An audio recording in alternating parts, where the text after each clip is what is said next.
So here we have the Ford KA on a 63 plate. I'm going to start off by showing you around the outside of the car, and then we'll hop in and run through some controls on the inside of it from there. From the outside though, you can see it's a 3-door car with alloy wheels. Let's start off inside the boot first of all.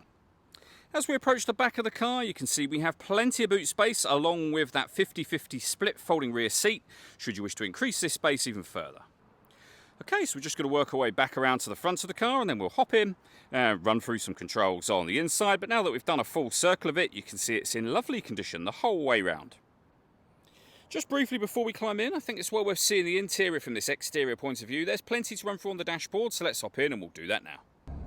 Okay, now that we're inside the car, we're going to start with the dials. On the left-hand side, we have the rev counter. We have the speedometer on the right-hand side. In the centre at the top, the fuel gauge and coolant temperature gauge. And beneath that, the trip computer, which includes the total miles of the car. They are 86,137. Over in the centre, we have the stereo. So you can see there we have a CD player. We can adjust the volume of our stereo. We have AM and FM radio as well. This car's also got an auxiliary input.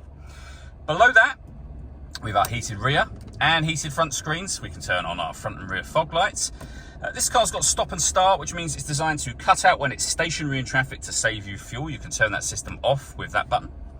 Below that, we have the air conditioning, so you can adjust the temperature, fan speed, whether or not you're bringing in fresh air from outside of the car or recirculating the air that's in it, and the direction the air is being distributed in once it enters the vehicle. To turn the air conditioning off, in this case, you push that in. You see that little light's gone out. And then that's it to turn it back on again. We then have a 5-speed manual gearbox, a 12-volt charging socket, and the auxiliary input that I mentioned a moment ago. All that leaves me to say is thank you for taking the time to watch this video. If you'd like to come and see the car in person and have a test drive, please feel free to give us a call here at Glenbourne's. We'd love to hear from you soon.